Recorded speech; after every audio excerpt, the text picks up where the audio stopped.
আজকে আমরা দেখব দুই নেত্রী তারেক জিয়াকে নিয়ে ভবিষ্যৎবাণী। চলুন দেখে আসি।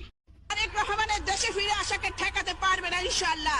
তিনি যেদিন বাংলার মাটিতে ফিরবেন সেদিন ওই জিয়া বিমানবন্দরে লক্ষ কোটি মানুষ তাকে বরণ করতে যাবে, সেই হাত দিয়ে গ্রেফতার করতে যাবেন। এটা দেখলেন হলো তার মায়ের ভবিষ্যৎবাণী। এখন চলেন, আমাদের সাবেক প্রধানমন্ত্রী শেখ হাসিনা তাকে আহ্বান করছেন, চলেন সেটা দেখে আসি। পালিয়ে থাকে লন্ডনে, আর এখান থেকে আগুন জ্বালাতে বলে। আরে বেটা, তোর যদি সাহস থাকে তো বাংলাদেশে ফিরায়, আমরা একটু দেখি। এখন শেখ হাসিনার আহ্বানে তিনি আসলেন এবং জাতির উদ্দেশ্যে তিনি ভাষণও দিলেন। চলেন সেই ভাষণটা দেখে আসি। ওসমান হাদিকে হত্যা করা হয়েছে, ওসমান হাদি শহীদ হয়েছে। প্রিয় ভাই বোনেরা, ওসমান হাদি চেয়েছিল এই দেশের মানুষের জন্য গণতন্ত্র প্রতিষ্ঠিত হোক, এই দেশের মানুষের গণতান্ত্রিক অধিকার প্রতিষ্ঠিত হোক, এই দেশের মানুষ তাদের গণতান্ত্রিক এবং অর্থনৈতিক অধিকার ফিরে পাক।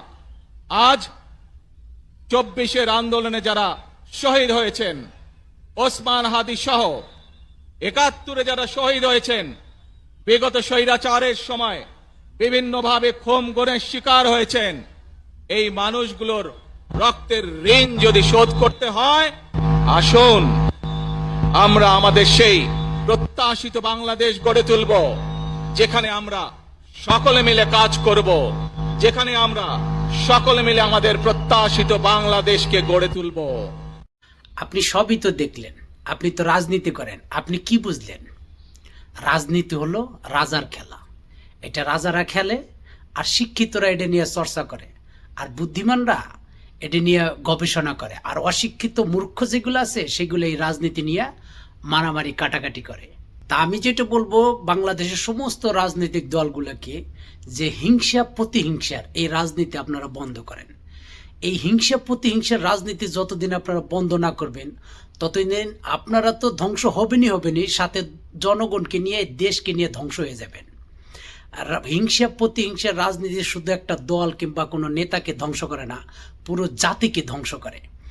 আপনারা বড় দল, আপনারা এই দেশের রাজনীতির অনেক কিছু করছেন, কিন্তু আপনারা দেশ এবং দেশের মানুষ নিয়ে এখনো ভাবেন নাই। আপনারা শুধু এই হিংসা প্রতিহিংসার রাজনীতি করার কারণে আপনারা এক একজন এই রাজনীতিক জাতা করলে আপনারা ধ্বংস হয়েছেন। অতএব আপনারা যে যাই করছেন, আমার অনুরোধ থাকলো আপনারা এই হিংসা প্রতিহিংসার রাজনীতি বন্ধ করে দেশ এবং দেশের মানুষ যেভাবে উন্নত হয় সেই কাজগুলো করেন, দেশ এবং দেশের মানুষের জন্য। ঠিক আছে? আশা করি আপনারা বুঝবেন, আর আপনাদের মূল্যবান মতামত চাই। ভিডিওটা ভালো লাগলে শেয়ার, ফলো করার জন্য, সাবস্ক্রাইব করার জন্য অনুরোধ থাকলো।